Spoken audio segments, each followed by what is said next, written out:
Sebelum lanjut, silakan klik like, share, dan subscribe channel ini, agar Anda tidak ketinggalan petuah Primbon Jawa tentang rezeki dan nasib hidup. Mari kita mulai. Para sedulur semua, dimanapun kalian berada, malam ini, kita akan membuka sebuah rahasia lama. Rahasia yang tidak semua orang Pahing tahu. Bahkan banyak yang menjalani hidupnya tanpa sadar bahwa dirinya menyimpan kunci rezeki langit. Jika Anda lahir weton Pahing atau memiliki pasangan, orang tua, atau anak weton Pahing, maka jangan tinggalkan video ini. Karena apa yang akan saya sampaikan bukan mitos sembarangan, melainkan petuah Primbon kuno yang selama ini disimpan rapat oleh para leluhur. Dalam kitab Primbon Jawa kuno, weton Pahing tidak pernah disebut sebagai weton biasa. Ia tidak dipuji secara terang-terangan, namun disimpan dalam kalimat-kalimat samar, seolah para leluhur sengaja tidak ingin semua orang mengetahui rahasianya. Pahing adalah weton berunsur api dan besi. Api yang tidak meledak, tetapi terus menyala di dalam besi yang tidak berkilau, namun kuat menahan tekanan. Orang yang lahir pada weton Pahing sering menjalani hidup dengan jalan yang berbeda dari kebanyakan orang. Sejak kecil, mereka terbiasa berjuang lebih keras, jarang dimanja keadaan, dan sering merasa hidup kok begini-begini saja. Namun Primbon menegaskan satu hal penting. Sing abot uripe, biasane sing gede isine. Artinya, yang hidupnya berat, biasanya menyimpan takdir besar. Weton Pahing bukan weton yang rezekinya langsung jatuh dari langit. Ia justru sering mengalami usaha yang hampir jadi, tapi gagal di ujung. Peluang yang datang, lalu menghilang. Kerja keras yang tidak langsung dihargai. Bagi orang lain, ini terlihat seperti kesialan, namun bagi Primbon, ini adalah proses penguatan batin. Karena rezeki Pahing tidak boleh dipegang oleh jiwa yang rapuh. Api Pahing ini unik, jika terlalu cepat diberi keberuntungan besar, maka api itu akan membakar dirinya sendiri. Maka langit menahannya, mendinginkannya, hingga waktunya tepat. Itulah sebabnya banyak weton Pahing yang sukses setelah usia matang, naik derajat setelah jatuh berkali-kali, kaya setelah lama hidup pas-pasan. Primbon bahkan menyebut Pahing sebagai geni kang dipendem Gusti, api yang sengaja disembunyikan Tuhan. Orang Pahing sering tidak sadar bahwa ucapannya mengandung daya sugesti. Apa yang ia keluhkan sering menjadi kenyataan. Apa yang ia doakan dalam hati, pelan-pelan terjadi. Namun disinilah ujiannya. Jika Pahing terlalu sering mengeluh, api itu berubah menjadi panas yang merusak rezeki. Namun jika Pahing mampu bersabar, api itu berubah menjadi cahaya penuntun rezeki. Karena sejatinya, Pahing bukan ditakdirkan menjadi orang kecil selamanya. Ia hanya tidak boleh melompat sebelum kuat berdiri. Para leluhur percaya, ketika weton Pahing sudah cukup matang secara batin, maka langit akan membuka satu jalur khusus. Rezekinya tidak datang dari satu arah, tetapi mengalir dari banyak pintu. Usaha yang dulu sepi mendadak ramai. Orang yang dulu meremehkan tiba-tiba mendekat, dan kehidupan yang dulu berat, perlahan menjadi lapang. Namun semua itu berawal dari bab ini. Api di dalam diri Pahing. Jika api ini dijaga, maka ia akan menjadi pelita rezeki yang menembus langit. Jika api ini disia-siakan, maka Pahing akan terus merasa lelah tanpa tahu sebabnya. Dan hanya sedikit orang Pahing yang benar-benar menyadari bahwa dirinya sedang disiapkan untuk sesuatu yang jauh lebih besar. Dalam Primbon Jawa, ada satu kalimat yang jarang dibacakan dengan lantang, karena maknanya terlalu dalam bagi orang yang belum siap memahami. Rezekine Pahing ora liwat rame, nanging liwat sepi. Artinya, rezeki weton Pahing tidak pernah turun melalui jalan yang ramai, melainkan melalui jalan sunyi. Inilah rahasia yang hanya diketahui oleh sedikit orang. Banyak weton Pahing yang merasa hidupnya selalu berada di belakang, bukan karena kalah, tetapi karena jalannya memang berbeda. Saat orang lain sukses karena relasi, naik karena popularitas, kaya karena sorotan, Pahing justru bekerja dalam diam, berjuang tanpa tepuk tangan, membangun sesuatu yang tidak banyak orang lihat. Dan justru disitulah kunci rezekinya disimpan. Primbon menjelaskan, weton Pahing tidak cocok hidup di keramaian yang penuh iri dan dengki. Jika Pahing terlalu sering memamerkan rencana, maka energi rezekinya akan bocor sebelum matang. Karena itu, banyak Pahing yang ide besarnya sering gagal saat terlalu banyak cerita. Usahanya justru lancar saat tidak diumumkan. Rezekinya datang tiba-tiba, tanpa tanda. Orang luar mengira itu keberuntungan mendadak, padahal Primbon menyebutnya sebagai hasil dari kesunyian yang panjang. Jalan sunyi ini bukan berarti hidup tanpa orang, melainkan hidup tanpa kegaduhan. Pahing sering dipertemukan dengan peluang kecil tapi berulang. Orang-orang sederhana namun tulus. Kesempatan yang terlihat sepele tapi berumur panjang. Dan anehnya, rezeki Pahing sering muncul justru saat ia hampir menyerah. Ia merasa sendirian. Ia berhenti berharap pada manusia. Primbon menyebut fase ini sebagai wayah rezeki mlebu saka lawang kang ora katon. Rezeki masuk dari pintu yang tidak terlihat. Itulah sebabnya banyak Pahing yang sukses tanpa banyak cerita masa lalu, kaya tanpa pamer proses, tiba-tiba mapan tanpa sejarah viral. Karena prosesnya terjadi di ruang sunyi antara dirinya dan langit. Namun jalan sunyi ini juga ujian berat. Tidak semua Pahing sanggup menjalaninya. Banyak yang gugur di tengah jalan karena merasa hidupnya tidak adil. Iri melihat kesuksesan orang lain. Tergoda untuk ikut jalan ramai yang bukan jalannya. Primbon mengingatkan, yen Pahing metu saka sepi, rezekine bakal kesasar. Jika Pahing meninggalkan kesunyiannya, maka rezekinya justru kehilangan arah. Kesunyian inilah yang membentuk kekuatan batin Pahing. Di sanalah ia belajar menahan ego, menyaring keinginan, dan mengenali mana rezeki sejati, mana jebakan. Dan ketika Pahing sudah cukup kuat berjalan sendirian, langit mulai mempertemukannya dengan rezeki yang tidak bisa direbut orang lain. Karena rezeki Pahing bukan untuk diperebutkan, melainkan dititipkan. Hanya sedikit orang yang tahu rahasia ini, dan lebih sedikit lagi yang mampu bertahan sampai akhirnya. Dalam Primbon Jawa, ada satu peringatan yang selalu ditujukan khusus untuk weton Pahing, bukan tentang orang lain, bukan tentang santet, guna-guna, atau iri dengki dari luar, tetapi tentang musuh yang paling sering menggagalkan rezeki Pahing, dirinya sendiri. Primbon menyebutkan, rezekine Pahing kerep mandheg, dudu merga wong liya, nanging merga atine dewe durung siap. Artinya, rezeki Pahing sering tertahan bukan karena keadaan, melainkan karena hati dan pikirannya sendiri belum siap menampungnya. Weton Pahing dianugerahi api batin yang kuat, namun api ini bisa menjadi dua hal, cahaya penuntun, atau panas yang membakar dari dalam. Semua tergantung bagaimana Pahing mengelola dirinya. Penghalang pertama adalah terlalu keras pada diri sendiri. Orang Pahing jarang memberi jeda pada hatinya. Ia memaksa diri untuk kuat, padahal batinnya lelah. Ia menuntut dirinya terus bertahan, tanpa sadar bahwa kelelahan batin membuat rezeki enggan mendekat. Primbon percaya, rezeki besar hanya datang pada jiwa yang lapang, bukan pada hati yang terus menekan diri sendiri. Penghalang kedua adalah rasa tidak dihargai yang dipendam terlalu lama. Pahing sering merasa sudah berbuat banyak tapi tidak dilihat. Sudah berkorban tapi tidak dianggap. Sudah bersabar tapi terus diuji.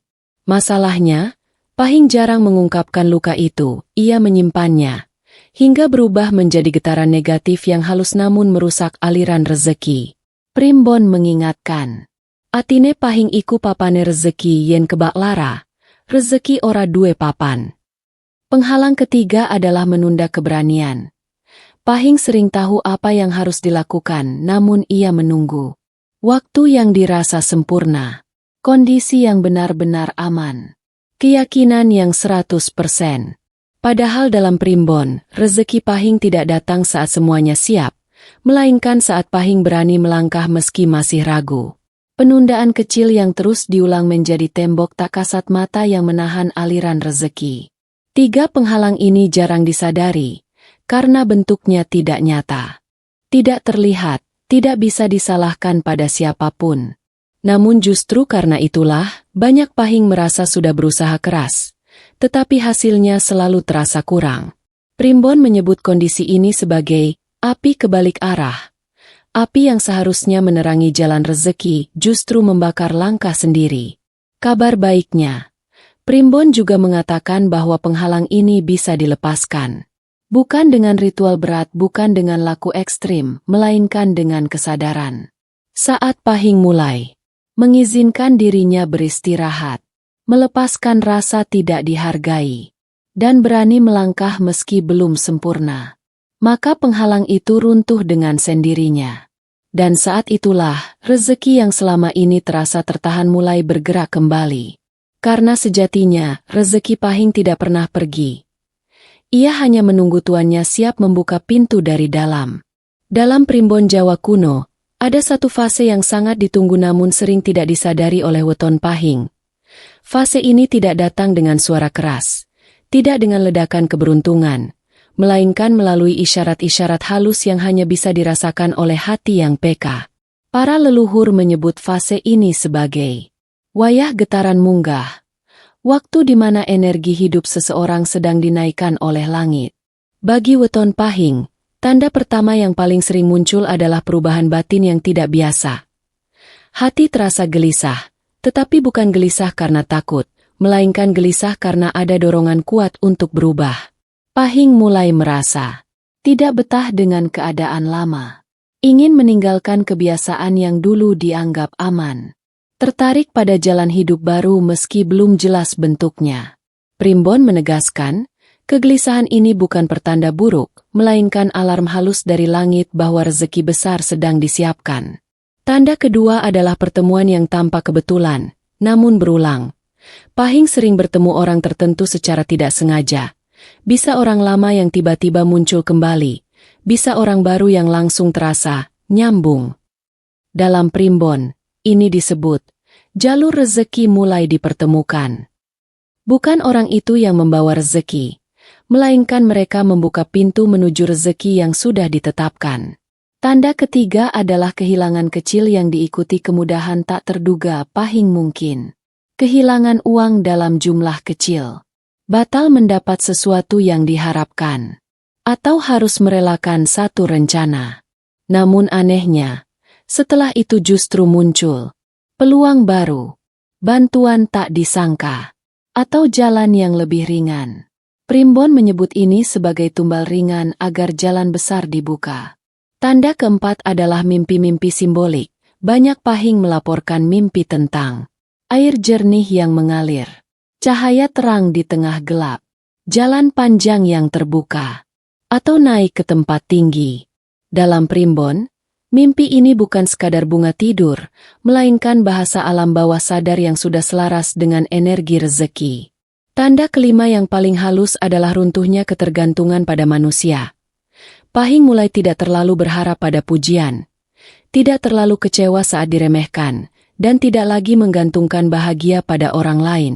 Saat ini terjadi, primbon menyebut, rezeki wis wani nyedhak, amarga atine wis kosong saka panjaluk manungsa. Rezeki berani mendekat karena hatinya sudah tidak dipenuhi tuntutan dunia.